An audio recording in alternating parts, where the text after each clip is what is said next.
good evening. So, nagpa-deliver ako ng grocery na konti lang sa Walmart. So, kami nagsa-shopping, grocery shopping sa Walmart or sa Sam's Club. So, meron dito, since nag-crave ako ng Rocky Road, guys, na ice cream. Alam ko, hindi maganda, tumatanda na tayo, kaya we have to watch for blood sugar, pero nag-crave ako. So, merong Rocky Road ice cream. And then, si Avery, gusto to. It's cookies and cream. It's si Bits, Dippin' Dots. Oh my goodness. So, nag-order ako ng dalawa. Merong 6 cups per box. So, mga ano na to sa kanya. Nagtatagal na.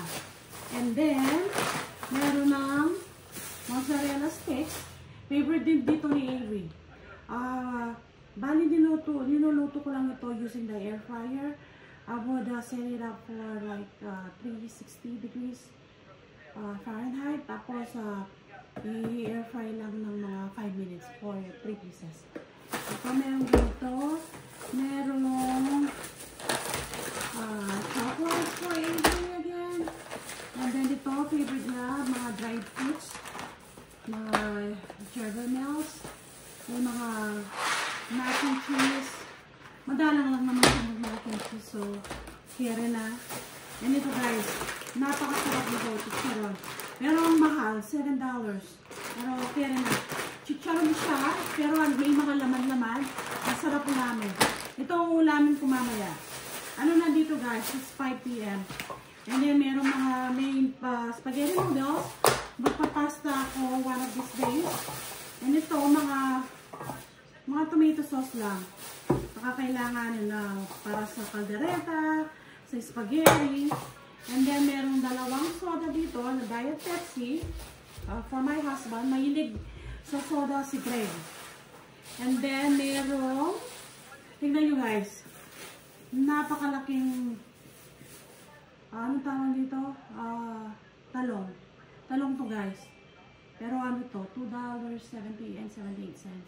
Pwede na, you know, pag nag-trade ka. And then, isang, ano nang itlog. 18 pieces na to for, actually, bumaba na yung itlog eh. Ano na siya ngayon? $2 something na. So, ito siguro mga, nakalimutan ko kung magkano. I think mga, nasa $70. Ito lang. Tumas kasi ang mga bilhin guys. Dati hindi naman ganun katas. Pero medyo bumababa ng konti. Ano lang to guys ha. May mag-order pa ako yan tomorrow. Inuna ko na to kasi nga nagkikrave si Aiden ng ganito. So, bigyan ko muna siya. And ito, wala nito magluluto din ako ng tulong. And then of course ito. Ito ang dahilan kaya napa-order tayo. So, yun lang guys for today. Gusto ko lang pakita sa inyo kung ano yung mga napamili ko. Pero like I've said, hindi pa kompleto ito. Tapos nag-grocery din ako dun sa Seafood City or dun sa Island Pacific. Ano din yun? Parehas na Filipino store.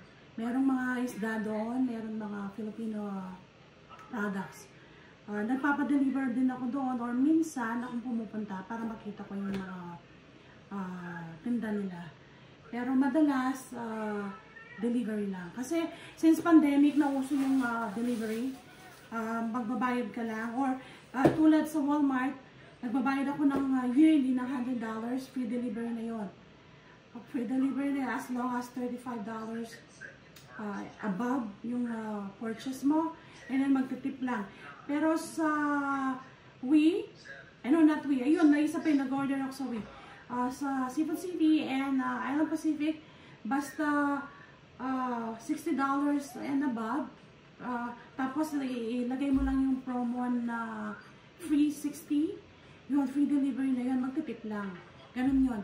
So, napaka-conveniente na magpa-deliver na lang, you know, kasi minsan napaka-busy ng buhay dito sa States. So, mas maganda yung nagpapa-deliver na lang. So, okay. Tinitignan na ako ni Avery. Gusto niya nito. Yun lang guys for today. Bye! Thanks for